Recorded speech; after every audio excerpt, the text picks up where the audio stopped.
안녕하세요. 반갑습니다. 김영배 목사입니다. 여러분 요즘 어떤 생각 많이 하고 계십니까? 많은 분들이 코로나 팬데믹 때문에 언제쯤 팬데믹 끝나고 자유하게 될까? 그 부분을 생각하는 것 같습니다. 저 또한 요즘 이제 설이 며칠 남지 않아서 설날 되면 친척도 찾아뵙고 부모님 댁도 찾아뵈야 되는데 5명까지 안 되기 때문에 4명까지 되기 때문에 눈치가 보이기도 하고 할 수 없다는 것을 느끼게 됩니다. 저희들이 이제 해바라기 영성, 또 성화 과정, 또 일치의 그 길을 잠깐 묵상하려고 하는데요. 어, 일치의 길이라는 것은 어떤 거냐면 주님과 더불어서 하나가 된다 그런 의미입니다.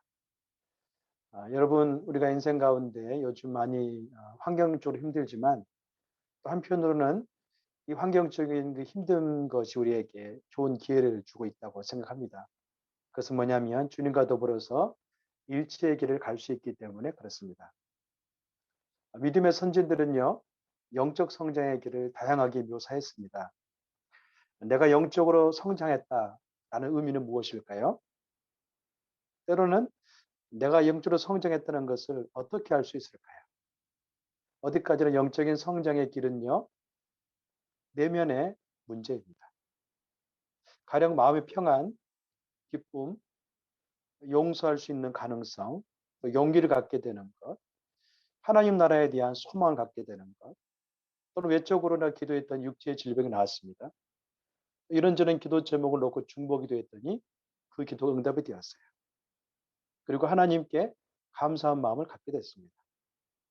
다양한 방법을 통해 우리는 우리 안에 일어나는 어떤 마음의 작용을 통해서 영적으로 성장하고 있다는 것을 알게 됩니다.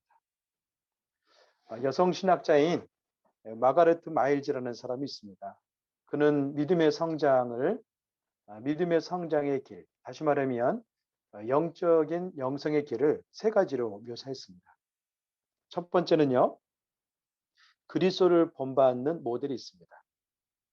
이 모델은 그리스도의 삶을 우리 삶 속에 현재화시키는 겁니다. 예수님께서 공생의 동안에 하늘의 영광된 보좌를 버리시고 이 땅에 오셔서 가난한 자를 위해 사시고 병든 자를 위해 사셨습니다. 어찌 보면 그는 부유했지만 우리를 돕고 우리를 살리기 위해서 친히 가난한 자가 되었습니다. 마치 그런 것처럼 예수님이 부유했지만 자기의 부유의 영광된 보좌를 버리고 이 땅에 오셔서 가난하게 된 것처럼 자기의 있는 모든 것들을 가난한 자들에게 나눠주고 또 그들의 친구가 되는 거예요. 이 모델이 곧 그리스도를 본받는 영적 성장의 모델입니다. 누가 있을까요? 성 프란체스코의 그 길이 그 길이죠. 성 프란체스코는요, 부유하지만 그는 또 부유했기 때문에 부모가 부유했기 때문에 많은 유산을 얻을 수가 있었습니다. 그런데 그는 그 유산을요 다 가난한 자를 위해서 헐벗는 자리에서 내어주고 그 또한 가난하게 살았습니다. 여러분 토마스 아퀴나스가 쓴 그리스도를 본받아라는 책이 있죠. 이 책은 지금도 기독교 역사 안에 가장 고전 가운데 하나입니다. 그 책 보면 또한 잘 설명되어져 있습니다. 그리스도를 본받는 길은 다른 것이 아니라 예수와 더불어 친구가 되기 위해서 나를 비워 가난하게 되는 것. 그게 바로 영적 성장의 길 가운데 한 가지 모델입니다. 두 번째는요, 순례의 길 모델이 있습니다. 대표적인 사람이 이 순례의 길로 보는 모델은요, 어거스틴이죠. 어거스틴은 그가 쓴 책, 신의 도성이라는 책이 있는데, 이 신의 도성 가운데 한 인생은 두 가지 방향을 가지고 있다고 합니다. 한 가지는 신의 도성을 바라보는 시선입니다. 또 하나는 어떤 겁니까? 신의 도성이 아니라 지상의 도성을 바라보는 시선이 있습니다. 그래서 육을 죽이고 감각을 죽이고 영으로 살려고 하는 자에게는 신의 도성을 향해서 가는 순례의 길을 가는 겁니다. 우리가 잘 알고 있는 것처럼 철로역정 같은 경우도 같은 맥락이죠. 존 버년이 이 철로역정 쓸 때는 감옥에 있었는데요. 그는 이 세상의 불합리함과 불의함과 또 많이 그런 죄악의 타락상을 본 다음에 철로역정을 썼습니다. 여러분, 철로역정이라는 그 영화를 보면요. 이 크리스찬이라는 주인공이 어떻습니까? 끊임없이 영적인 순례기를 가지만 그의 곁에는 유혹이 엄청 많았습니다. 돈이란 유혹이 있었고, 또 명예란 유혹이 있었고, 또 술이란 유혹이 있었고요. 여러 가지 유혹이 있어요. 근데 그는 그 모든 유혹들을 그 돕는 자의 도움을 따라서 이겨내면서 순례길을 가게 되는 거죠. 그는 마침내 그가 천국에 이르게 되는 것을 우리가 볼 수 있습니다. 마치 그런 것처럼 우리 인생은요, 지금도 이 순례길을 가는 그런 존재라는 것을 보여주고 있습니다. 세 번째는요, 하나님과 일치를 향한 상승 모델이 있습니다. 상승은 올라간다는 것을 의미합니다. 창세기 28장의 말씀 보면 야곱이 베델에서 하나님을 경험하죠. 그때 이상한 꿈속의 환상을 본 것은 뭐냐면 사다리가 있는데 사다리가 지상과 천국이 연결되어 있습니다. 천사가 오르락 내리락 합니다. 마치 그런 것처럼 하나님과 일치되면 한 인간이 이 땅에서 하늘나라로 올라간다는 거예요. 이것은 뭐냐면 야곱에게 처음 하나님께서 그 인생의 상승 모델을 보여준 겁니다. 성경은 여러 곳에서 분명히 이야기하고 있는 단어가 있습니다. 그것은 뭐냐면 바로 일치입니다. 일치가 무엇입니까? 함께란 뜻이죠. 함께가 무엇입니까? 임마누엘입니다. 예수님께서 내가 너와 함께하리라 그랬던 것처럼 일치라는 것은 굉장히 믿는 사람들에게는 신비이면서도 추구해야 될 목적입니다. 마태복음 28장 19절 20절에 그런 말씀이 있습니다. 분부와 모든 것을 가르쳐 지키게 하라. 볼지어다 내가 너와 세상 끝날까지 함께 있을 것이다. 일치의 강조점을 두고 있습니다. 또 계시록 3장 20절의 말씀 보면 볼지어다 내가 문 밖에 두드리노니 누구든지 문을 열면 내가 그애로 들어가서 먹고 마실 것이다. 이것 또한 일치를 통해 주님의 상승의 모델을 보여주고 있는 겁니다. 여러분, 성경에서 우리가 이제 가장 강조하고 있는 것은 일치이고 함께이고 거한다는 겁니다. 마가렛 마일즈는 성도가 이 땅을 살아갈 때 영적 성장에 폈던 세 가지, 그리스도를 본받는 것, 순례자의 길을 가는 것, 또 일치를 통해 상승하는 것을 보여줬습니다. 오늘 본문 같은 경우는요, 그렇다면 어떻게 우리가 일치의 그 삶을 살 수 있겠는가? 그 부분을 예수님께서 제자들에게 보여주고 있습니다. 사랑하는 성도 여러분, 주님과 일치된 삶을 살아가기 위해 우리에게 필요한 것은 무엇일까요? 또 한 가지는 주님과 일치된 삶을 살면 하나님 우리에게 주는 선물은 무엇일까요? 주님과 일치된 삶을 살면 하나님은 저와 여러분에게 치유의 인생과 회복이 있는 삶을 살게 하십니다. 그렇다면 어떻게 주님과 일치된 삶을 살 수 있을까요? 오늘 본문에 보니까 첫 번째는 믿음의 가치관이 주님과 일치돼야 된다. 그렇게 말씀합니다. 다시 말하면 가치관 일치를 통해서 우리는 주님과 동행하는 삶을 살 수 있습니다. 우리가 주님께 부름받은 후에 건강하게 성장하기 위해서는요, 무엇보다도 주님이 원하는 것을 분명히 알고 취하는 그런 존재가 되어야 됩니다. 서두에 잠깐 말했던 것처럼 신의 도성이라는 책을 쓴 어거스틴은 이 땅의 가치와 하나님 나라의 가치를 분명하게 첨예하게 대립되고 있다는 것을 보여주었습니다. 많은 사람들은 내가 주를 따르면서도 어떻습니까? 여전히 나의 시선은 세상에 두고 있는 것들을 보게 됩니다. 심지어 그런 경우도 있죠. 세상의 어떤 목적을 위해서 하나님을 이용하려고 하는 그런 태도도 우리에게 있습니다.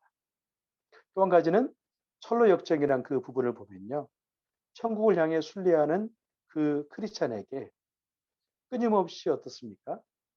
이 땅에 썩어 없어질 가치가 그를 유혹하고 있는 것을 보게 되죠. 여러분, 그러나 진정한 순례의 길을 가기 위해서는요. 끊임없이 이런 갈등과 유혹 가운데 내가 하나님의 가치를 선택함으로 말미암아 일치를 향해서 갈 수 있는 그런 사람이 되어야 됩니다. 사랑하는 여러분, 주님과 일치된 자에게는 영적인 평안함이 있습니다. 주님과 일치된 자에게는 마음의 치유와 회복이 있습니다. 주님과 일치된 가치가 일치된 자에게는 어떻습니까? 늘 영적 소망으로 말미암아 그 안에 깊은 용서가 있고 사랑이 있습니다. 오늘 본문에 보면 주님과 가치관의 일치를 이루기 위해서 선택해야 될 게 있는데 그 길이 바로 좁은 길입니다.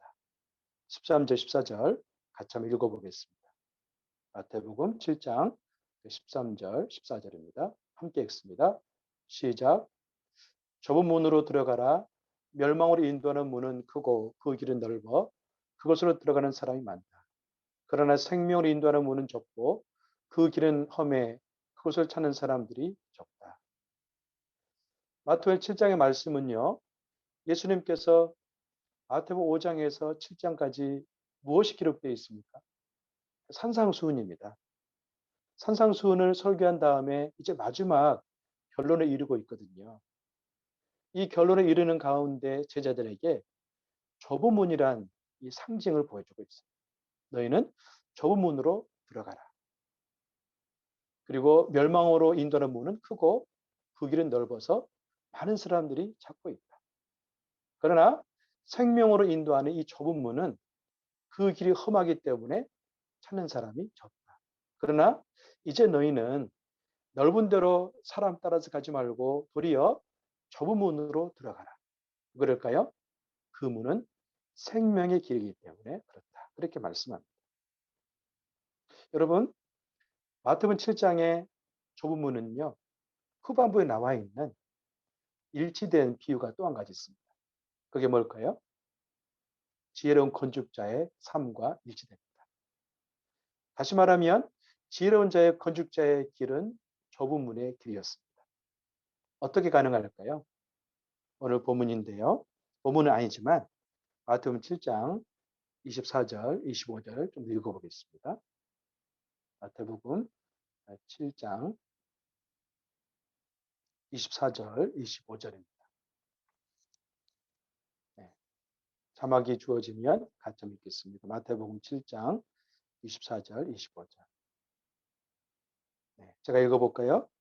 그러므로 누구든지 나의 이 말을 듣고 행하는 자는 그 집을 반석 위에 지혜로운 사람 같으리니 비가 내리고 창수가 나고 바람이 불어 그 집에 부딪히되 무너지지 아니하나니 이는 주추를 반석 위에 놓은 까닭이야.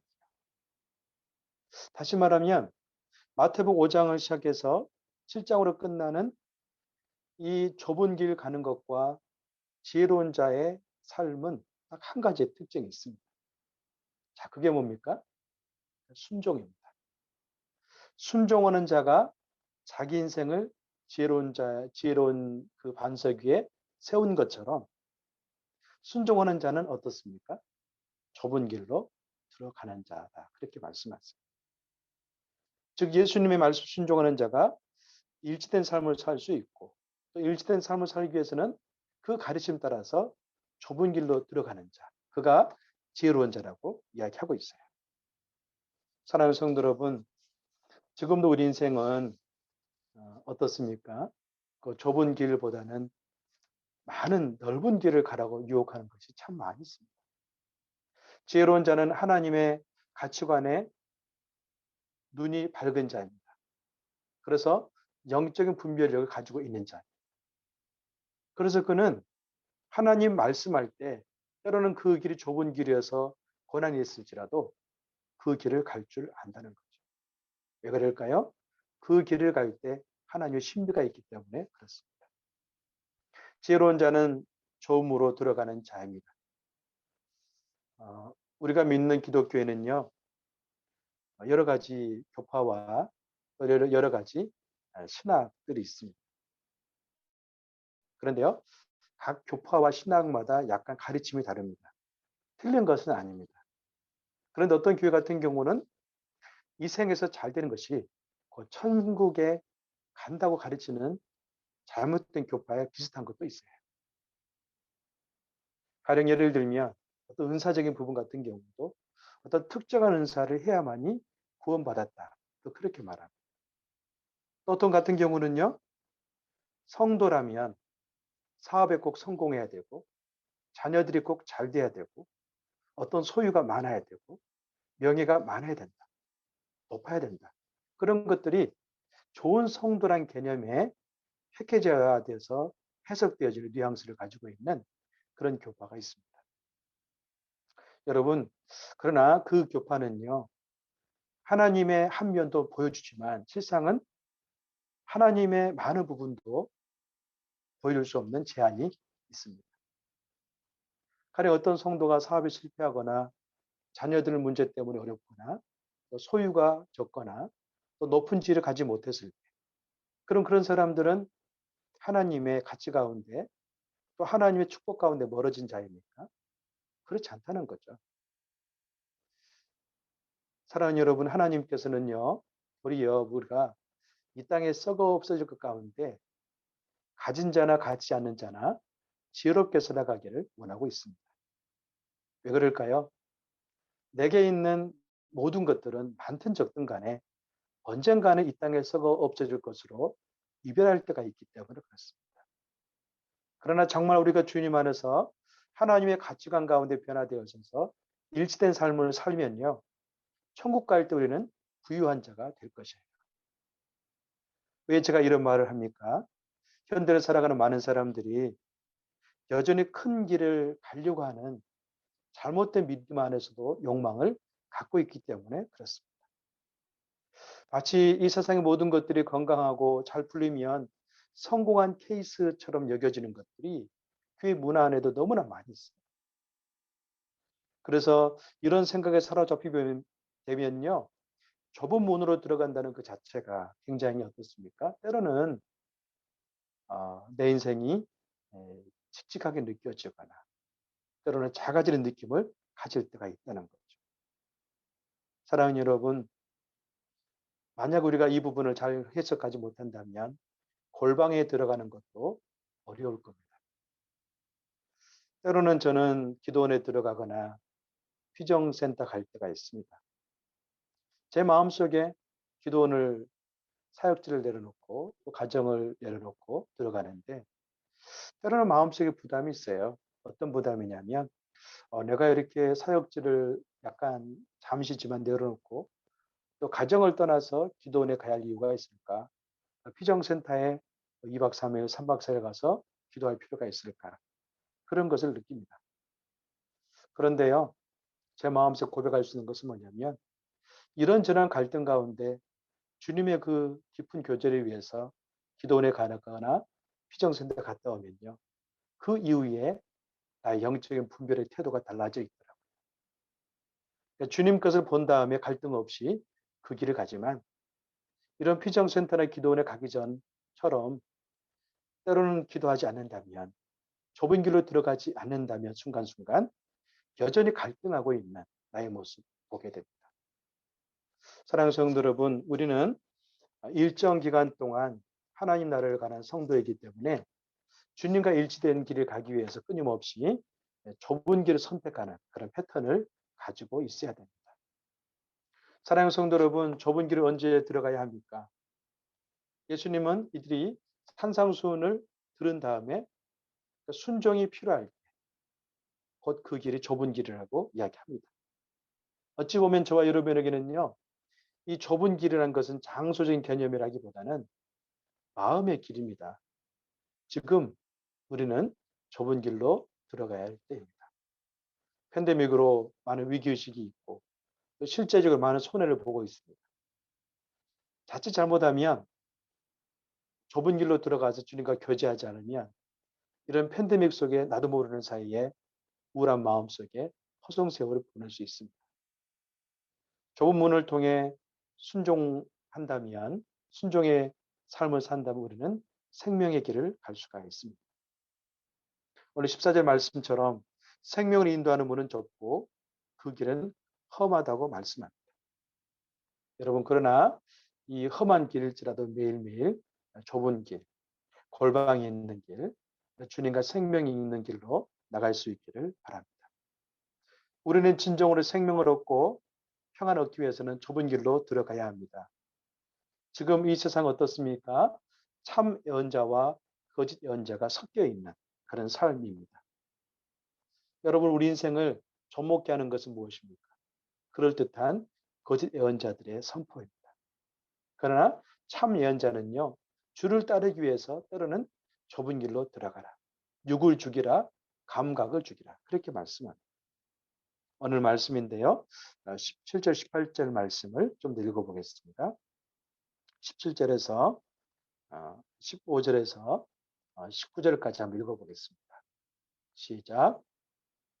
거짓 예언자를 조심하라. 그들은 양의 탈을 쓰고 다가오지만 속은 사나운 늑대다. 그 열매를 보면 너희가 그들을 알아볼 수 있을 것이다. 가시나무에서 포도나무를 따고 엉겅퀴에서 무화과나무를 얻겠느냐. 이처럼 좋은 나무는 좋은 열매를 맺고 나쁜 나무는 나쁜 열매를 맺는다. 좋은 나무가 나쁜 열매를 맺을 수 없고 나쁜 나무가 좋은 열매를 맺을 수 없다. 좋은 열매를 맺지 않는 나무는 모두 찍어 불에 던져진다. 어찌 보면 약간 그 심판에 대한 무서운 메시지 있을 수도 있습니다. 그러나 이것은 그렇지 않습니다.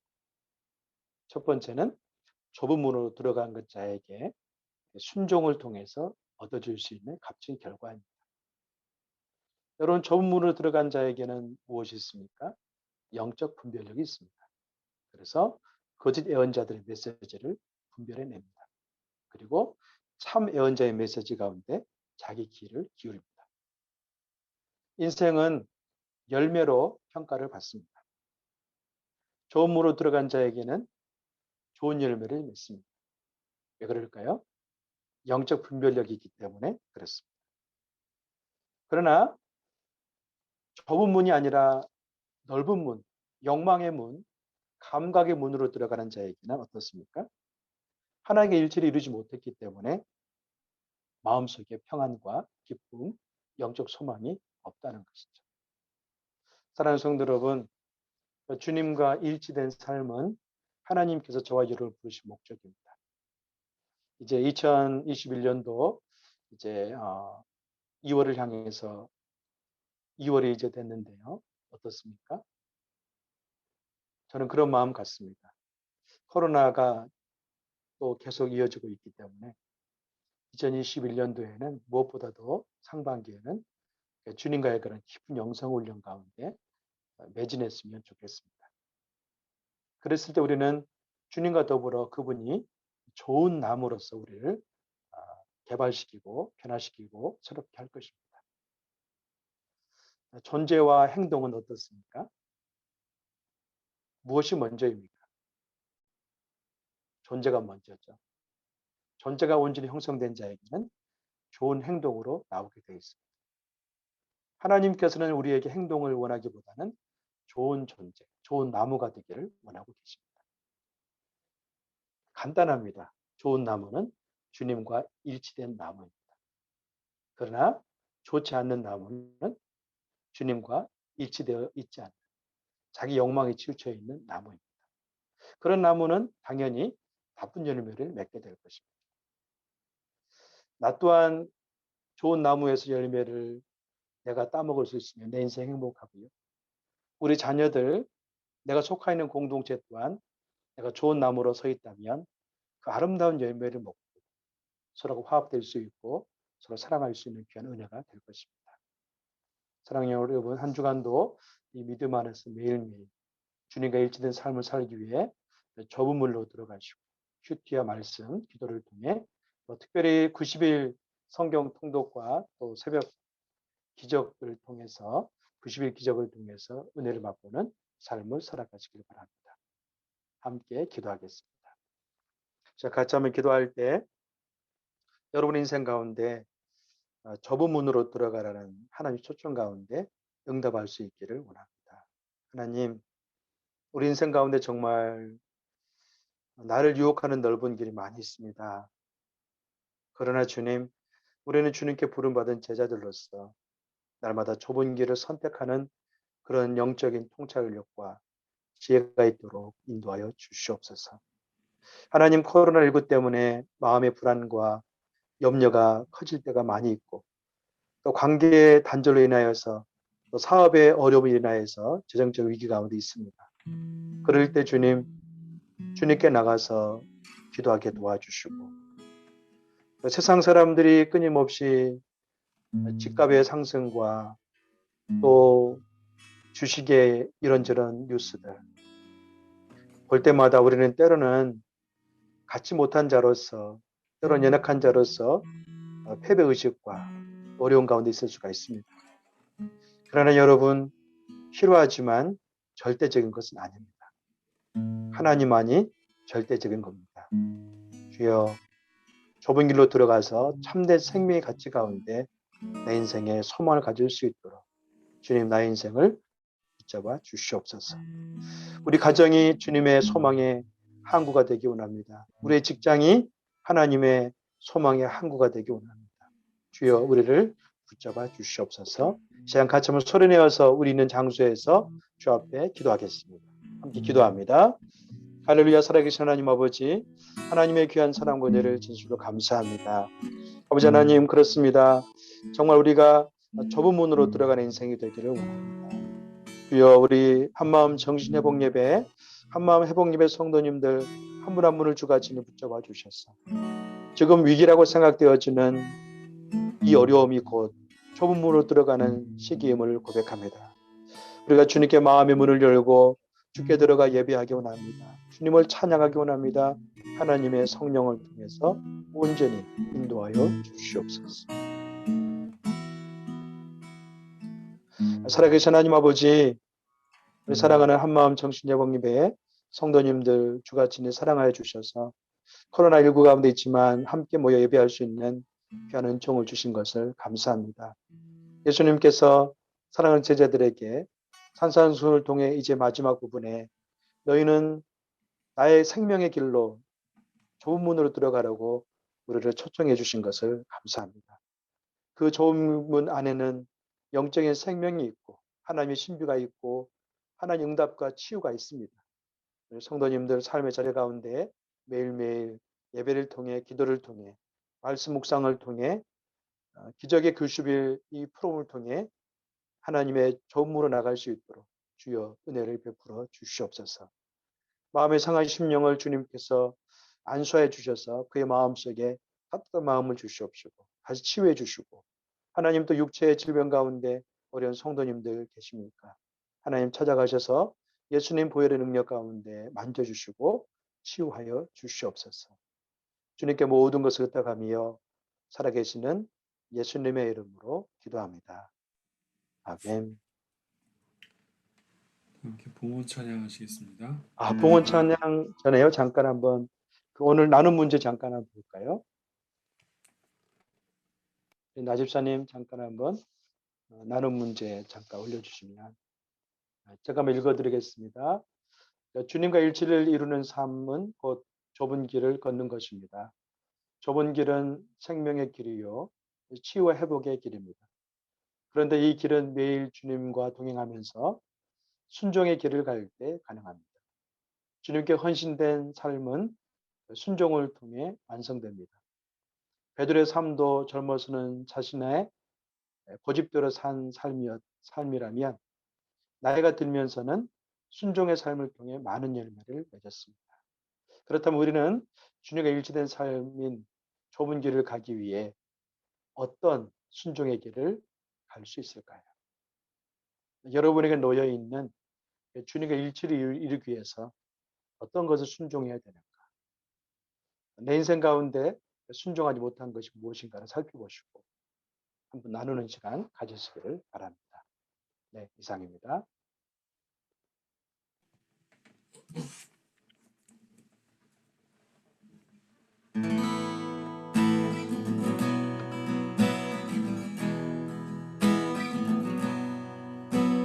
선한 능력으로 안으시네 그 크신 팔로 날 붙드시네 절망 속에도 흔들리지 않고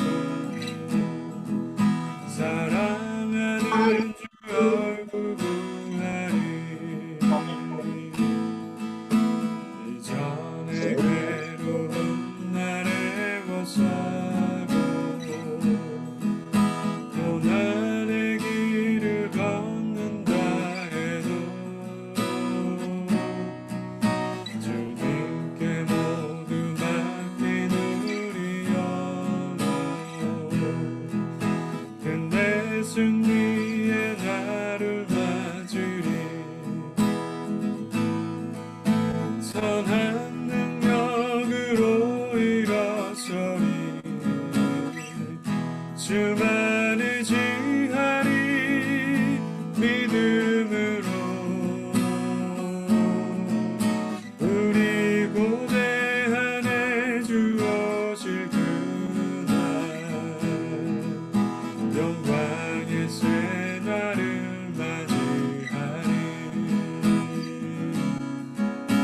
영광의 새날을 맞이하리 영광의 새날을 맞이하리.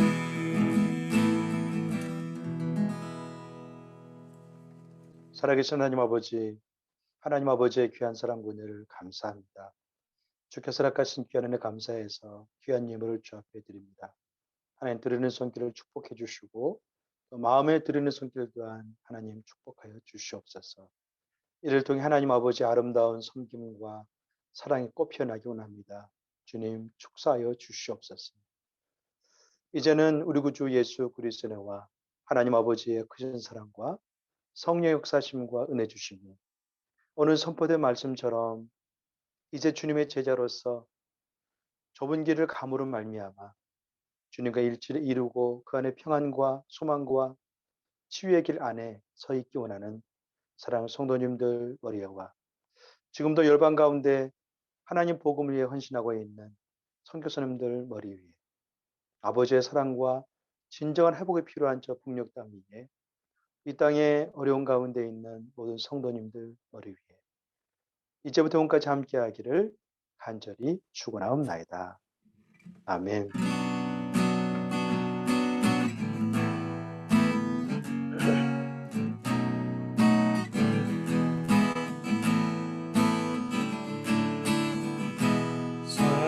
살아계신 주